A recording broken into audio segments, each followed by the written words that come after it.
Ծաղկազարդի տոնին եկեղեցու միջադեպով ձերբակալված Դավիթ Մինասյանին նախօրեի ուշ երեկոյան անվասայլակով հիվանդանոցից տեղափոխել են կալանավայր։ Այս գործով դատական նիստը ամսի 17-ին է, այս ընթացքում Դավիթի աջակիցները նստացույց են սկսել գլխավոր դատախազության շենքի առջև։ Ակցիայի կազմակերպիչների մեջ է նաև Արցախցիների իրավունքների պաշտպանության խորհրդի անդամ Սաիդա Պողոսյանը, նա այսօր մեր տաղավարում է շնորհակալություն հրավեր ընդունելու համար։ Խոսենք նախ Դավթի առողջական վիճակի մասին, հնչում են լուրջ ահազանգեր, դուք ինչ տեղեկություններ ունեք։ Նախ շնորհակալ եմ հրավերի համար եւ Դավիթ Մինասյանի եւ եղբոր այս թեմային անդրադառնալու համար։ Շատ կարեւոր է ձեր անդրադարձը։ Դավիթը այս պահին գտնվում է շատ ծանր իրավիճակում։ Իրեն տեղափոխել են անվասայլակի վրա, ինքը շատ զգայուն է, լույսի նկատմամբ գլխապտույտներ ունի։ Մենք նաև տեղյակ ենք, դա առաջացել է այդ ցավերը եւ հիվանդությունը հարվածից,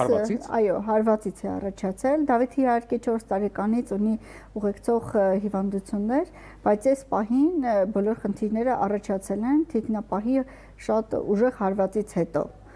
Եվ մեր աջակցությունն ենք հայտնում Դավիթին, որպեսզի կարողանա ստանալ անհրաժեշտ բուժումը եւ եթե անհրաժեշտ է վերադառնալ քրեակատարողական հիմնարկ հետագա ընթացքի համար, բայց այս պահին մեր պահանջն է, որպեսզի Դավիթը ստանա ամբողջական բուժում։ Դավիթին անձամբ չեք ճանաչել, ընտանիքին չեք ճանաչել, բայց այսօր կանգնած եք նրանց կողքին։ Ինչը դարձավ այն ձեզ համար սկզբունքային, որ որոշեցիք կանգնել այս ընտանիքի կողքին եւ սա ոչ թե մեկ ընտանիքի խնդիր է, այլ ձեզ համար ես վստահաբար գիտեմ, որ հարցը նաև հանրային հնչեղության, հանրային կարևորության հարց է։ Ինչը հանդիսացավ ձեզ համար այդ կարևոր կետը, սկզբունքային կետը։ Նախ ինքս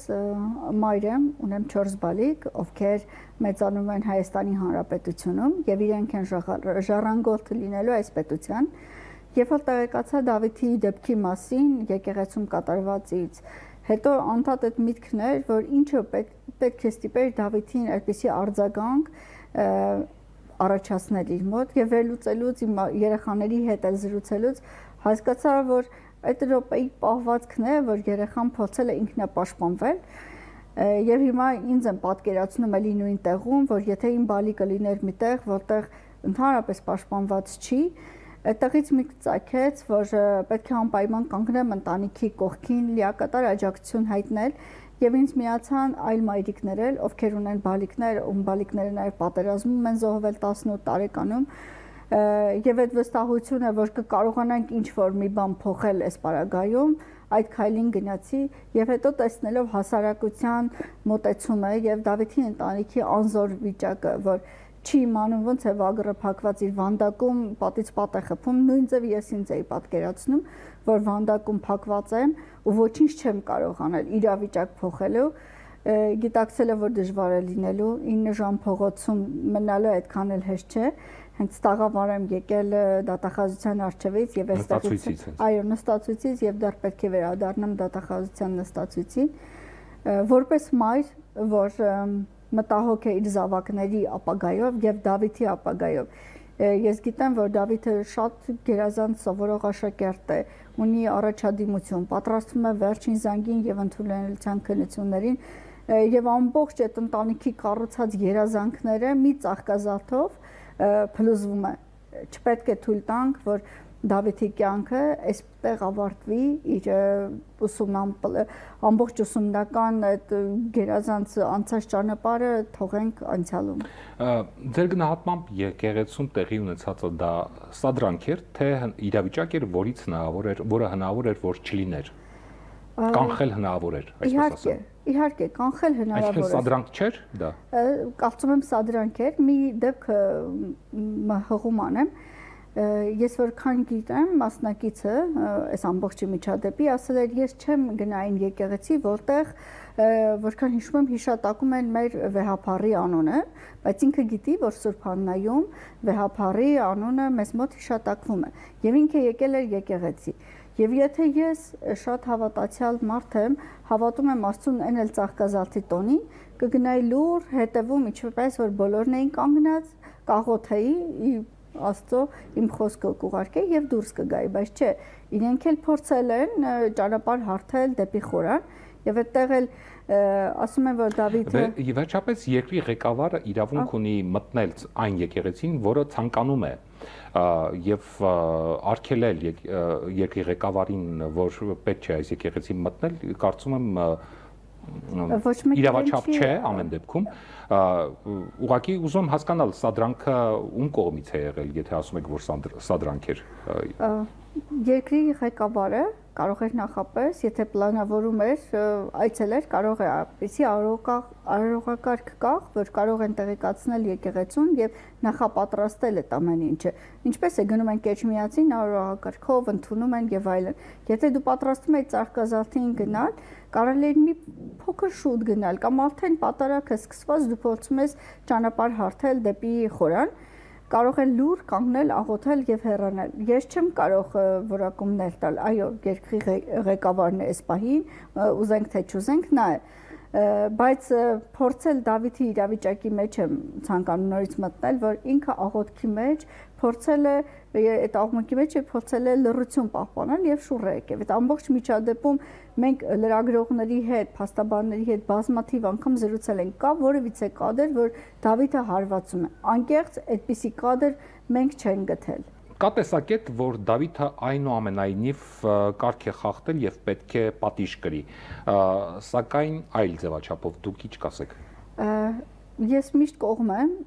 պատժի գաղափարին, այն ամեն ինչի ինչ որ հանգեցնում է ինչ որ իրավիճակի, դա անպատժելիությունից է։ Եվ եթե Դավիթը մեղավոր է, ես կարծում եմ կարող եղել դա ուղղել ուղիչ աշխատանքներով, անգամ այն ծանր հանցագործություն կատարած մարդիկ հնարավորություն է տրվում ուղղելու իրենց սխալները։ Եվ այս պարագայում էլ Դավիթի նկատմամբ կարող էին ավելի մեծ միջոց կիրառել եւ տնային կալանք, բայց հաշվի առնելով առողջական վիճակը նկատի ունենք։ Իհարկե 18 տարեկան պատանի ու հսկայական առողջական խնդիրներով կարելի էր ավելի ընդառաջ գնալ եւ փորձել ընտանիքին եւ փաստաբանական խմբի այդքան փաստարկներին հիմնվելով հնարավոր են ինչ որ բան փոխել, բայց ես կարծում եմ այս պայդրությամբ իրենք չեն ցանկանում եւ չեն էլ անելու։ Մենք 3 ամբողջ օրը դատախազության առջև ենք եւ առավոտյան մոտավոր գիտենք, որ Դավիթին պատրաստվում են տեղափոխել, սպասել են մինչեւ այն ժամը, երբ որ լրացել է ժամը 8-ը, մենք գնացել ենք տուն դատախազության առջևից, նոր իրենք Դավիթին հիվանդանոցից տեղափոխել են։ Ինձ մի ուր են տեղափոխել։ Իհարկե պետքա տեղափոխեին Աբովյանի քրեակատորողական, բայց տեղափոխել են Արմավիրի, այո։ Եվ այստեղ ինձ մի հետաքրքիր բան էլ կար, որ շատ հետաքրքրում է։ Ոնց է ստացվել, որ Նաիրի բժշկական կենտրոնը ասում են, որ հենց իրենք են դուրս գրել երեխային հիվանդանոցից։ Դա անհամատեղելի առողջական է ծանր վիճակով եւ հիվանդանոցը դուրս է գրում։ Անվասայլակով։ Անվասայլակով, այո։ Միգուցե ակնկալիքը նա եղել, որ դատական համակարգում կամ դատախազը թույլ կտա տնային կալանքին, բայց այս պայդրությամբ ոչ մի առաջընթաց չկա։ Դուք կոնկրետ պահանջներ եք ներկայացնում դատախազությանը եւ ինչ եք ուզում։ Նախ ցանկանում ենք, պահանջում ենք եւ ցանկանում ենք, առաջարկում ենք, որ Դավիթը փոխվի նախապանման միջոցը։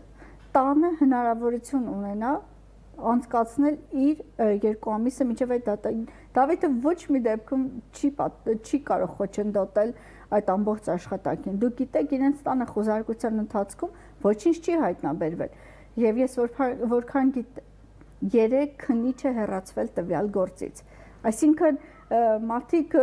եթե մյուս գործերով հնարավորություն է խղճի դեմ ինչ-որ գնալ, այս դեպքում 3 քննիչը քիչ չի։ Ինչպես է գնահատում հանրության ներգրավվածությունը ձեր պայքարին, բավարար է արդյոք։ Առաջի օրը շատ բարդ էր, քանի որ ինչ-որ մի բան սկսելուց միշտ գիտենք, որ մենակ սկսելը, երբ որ դու ոչինչ չունես թիկունքում, դժվար է, բայց ես հավատալով, որ Դավիթի մասին շատերն են մտահոգ եւ փորձում են ինչ-որ մի բան անել, այս քայլին գնալով, այսօր արդեն երկրորդ օրն է, բավականին մեծ է աջակցությունը, այսօր ավելի շատ եմ զգում մարդկանց հոսքը, մտահոգությունը, զանգերը եւ այն, որ Դավիթը մենակ չի, բոլորի վերջին խոսքն է, դա ավելի ոգևորիչ է, որը փոխանցում ենք նաեւ ընտանիքին։ Երկու օրվա հետ կապված շատ դրական է, շատ եմ դրական համարում, եթե այսպես շարունակվի, մենք կարողանանք արդյունքի հասնել, մանավանդ որ մենք այսպիսի նախադեպ ունեցել ենք, հուսով եմ սա կլինի երկրորդ նախադեպը։ Ձեր ակցիան իրականում իրապաշտպան ակցիա է, թե նաև քաղաքական ուղերձներ ունեք։ Ոչ, դուք գիտեք, որ Դավիթի ընտանիքը քաղաքական բոլոր բաները մերժել է եւ սա իրավական աջակցություն Դավիթի ընտանիքին եւ ավելին ասեմ Մինասյան եղբայրներին, այնպես չի որ մյուս եղբայրը որ տանն է ինքը հոգեպես ավելի լավ վիճակում է, ոչ, ես որքան տեղեկացա երեք նաեւ մյուս եղբայրներ այցելել բժշկի եւ մայրը ընտանիքը ապրում է էլեկտրական հոսանքի ոնց է դանդաղ էլեկտրական հոսանքով որ ահա հիվանդանոցից Դավիթի մասին մի բան կասեն միգուցե մի բան փոխվի եւ այս հասարակության նաև մոտեցումն է իրենց մոտ խնդիր առաջացնում մայրիկը շատ մտահոգ է եւ ասում է հանկարծ երեխաների համար խնդիրներ չստեղծենք ավելորդ այդ պատճառով մենք այս ամեն ինչը լրությունը նաև դրանով է պայմանավորված ծնողների այո մայրիկը շատ մտահոգ է եւ հայրը գիտակցում են որ առանց հասարակության անմիջական աջակցության հնարավոր չի ինչ-որ մի բան փոխել բայց նաև վախենում են իրենց զավակի համար Դուք ինչ եք ակնկալում ապրիլի 17-ի դատական նիստից ապրիլի 17-ին ակնկալում եմ Դավիթի կալանքի փոփոխությունը շատ մեծ ակնկալիքներ ունեմ եւ մենք ամբողջ թիմով որ արդեն ձևավորվել է հենց դատախազության արչեւ ինքնաբուխ պատրաստակամություն են հայտնել կանգնել Դավիթի ընտանիքի կողքին այսօր նույնիսկ առաջարկ է ստացվել ստեղծել խորհուրդ որտեղ կներգրավեն իրավաբաններ, նաև միջազգային իրավունքի մասնագետներ եւ այս խնդիրը դուրս գա նաև Հայաստանից, քանի որ մենք գործ ունենք աշակերտ քաղբանտարկյալի հետ։ Այսօր Մենուա Սողոմոնյանը շատ հետաքրքիր ակնարկ արեց, որ ունենք բժիշկներ, քաղբանտարկյալներ, հոգեվորականներ եւ այսօր արդեն աշակերտ քաղբանտարկյալ։ Եթե դատանը չփոխի խափանման միջոցը, ինչ եք պատրաստվում անել, ո՞րն է լինելու ձեր հաջորդ քայլը։ Հաջորդ քայլի մասին շատ երկար ենք մտածել, իրականում շատ բարդ է, իհարկե դատախազության առջև կդադարենք ակցիան իրականացնել, կտեղափոխենք ավելի իրավական հարթակ եւ դուրս կհանենք խնդիրը միջազգային հարթակ, որովհետեւ այստեղ մենք նաեւ գործ ունենք աշակերտի հետ, դպրոցականի հետ, ով այստեղ խախտվել է 4 իրավական տեսանկյունից 4 իրավունքներն է խախտվել Դավիթի։ Նախ Դավիթը չի ստանում լիակատար բուժումը խախտվել է կրթության իրավունքը, ազատության իրավունքը եւ ընդհանրապես գործ ունենք 18 տարեկան աշակերտի հետ, ով ես ինձ անկեղծ չեմ պատկերացնում, եթե ես լինեի Դավիթի տեղում, ինչ կլիներ ինձ հետ, բայց ասեմ բավականին եւի ինքնատիրապետում է ունեցել Դավիթի այդ պահին, որ չգիտեմ այդ իրավիճակում ոնց է կողմնորոշվել, բայց ողջունում եմ, որ կարողացել են այդ իրավիճակից այդ պահին դուրս գա, որտեղ կարող էր իրավիճակը ավելի սրվել, Դավիթի նմանելի Դավիթներ լինել եւ ոչ մեկիս ձեռնտու չի, որ բանտերում հայտնվեն անչափահասներ կամ չափահաս մարդիկ։ Անչափահասների թիվը իրականում անցած տարվա վիճակագրական տվյալներով ավելացել է Հայաստանում եւ անչափահասների եւ կանանց թիվը։ Այնպես որ դա մեր իրականությունն է եւ Դավիթը բացառիկ չէ։ Հանրության կարծիքը այս ինչպես արդեն նշեցինք, այս հարցում միանշանակ չէ եւ կա տեսակետ, որ օրենքը պետք է հավասարապես կիրառվի բոլորի նկատմամբ դուք ինչ կպատասխանեք այդ քննադատությանը։ Եթե ապացուցվի, որ Դավիթը մեղավոր է, իհարկե Դուք չեք ընդունում, որ կարգ է խախտվել։ Կարգը անկեղծ ասեմ, այդքան էլ չեմ ընդունում, որ Դավիթը կարգ է խախտել։ Այն պահին, որ Դավիթը շուռ է գալիս եւ տեսնում է վարչապետին, այդ պահին իր հայացքը որ դուք ֆիքսեք, մի պահ ինքը սառում է, բայց միջև գիտակցի ինչ է կատարվում, արդեն հաջորդ քայլը գալիս է թիկնապահի հարվածը։ Այսինքն ես պետք է այնտեղ ներկա լինել, շատ հետաքրքիր մի փաստ էլ ասեմ ձեզ, ամբողջ դատական այս ընթացքում քննչական մեր անե եկեղեցուց հոգևոր մարդիկ, ովքեր որ ներկա են եղել միջադեպին, բազմաթիվ մարդիկ առաջարկել են վկայություն տալ իրավիճակի մասին։ Ձեզ ասեմ, ոչ մի վկա դեռ չի կանչվել։ Այսինքն ինչ է վկայում, որ եթե այնտեղ լիներ իսկապես հանցանք կամ իսկապես Դավիթը հարված էր, հաստատ մեկին կգտնեին, ով կտար վկայություն, բայց այս պահի դրությամբ չկա մեկը, որ վկայություն տված լինի։ Այսինքն գործի հիմքում ընկած են այդ տեսահոլովակները, որոնք ընդհանրապես դա է, այո։ Պաշտպանական կողմը ոչ մի վկա դեռ չի հարձակումներ։ Եվ ի վերջո ինչ կարող եք ասել այն մարդկանց, ովքեր քննադատում են այս գործով։ Ես կասեմ, որ բոլորս ունենք բալիկներ, երեխաներ, ովքեր կանգնած են այս ծանր տարիքի եւ 18 տարեկանը դուք գիտեք ամենավտանգավոր տարիքներից մեկն է, չես իմանում վաղը քեզ հետ ինչ կարող է պատահել։ Շատ դեպքեր է լինում, որ տեսնում ենք, ասում ենք, ինչ կրթված, խելացի եւ այլն ընտանիք է, բայց հանցագործություն է գործում։ Ես ուղղակի ուզում եմ մեծ ծնողներին ասել, որ մի պահ պատկերացրեք Դավիթի եւ ձեր տեղ պատկերացրեք ձեզ ինչպես կալձագանքեիք, եթե ձեր երեխան լինի։ Դուք նախորդ օրը տեսաք, որ մենք ամեն ճանապարհային վթարներ է տեղի ունենում եւ մեր երեխաները վնասվում են։ Այս պահին ֆիզիկապես եւ Դավիթը եւ ֆիզիկապես է վնաս հասցվել Դավիթին եւ հոգեպես։ Այո, եւ բարոյապես այստեղ նաև է, որ մեր հասարակությունը մեղադրում է, ասում է, տեսեք, մեր վարչապետին է այսպես արել, բայց վարչապետն էլ իրեն պահեր, վարչապետին պահեր։ Միգուցե մենք շատ ենք Դավիթի տեսանկյունից նայում, բայց ես գիտեմ այլ երկրներում, այլ հոգևորականներ, այլ պաշտոնյաներ, որ եկել են լուր, կանգնել են եկեղեցի, ամենավերջում կանգնել, աղոթել եւ լուր հեռացել են։ Եվ ես հույս ունեմ վարչապետը, որ այդքան հոգևորական մեծ բան է ակնկալում իր հասարակությունից, որ սկսել է աղոթել, սաղմոս կարդալ, ավելի գթասիրտ կլինի Դավիթի նկատմամբ, որտեղ հավատացյալ հոգևորը այդ մարդու մեջ որ կա, ավելի ներողամիտ է, թող այս դեպքում էլ Դավիթի նկատմամբ ներողամտություն ցուցաբերի։ Շնորհակալություն, որ ժամանակ գտաք եւ մեր հարցերին պատասխանեցիք։ Մենք զրուցում էինք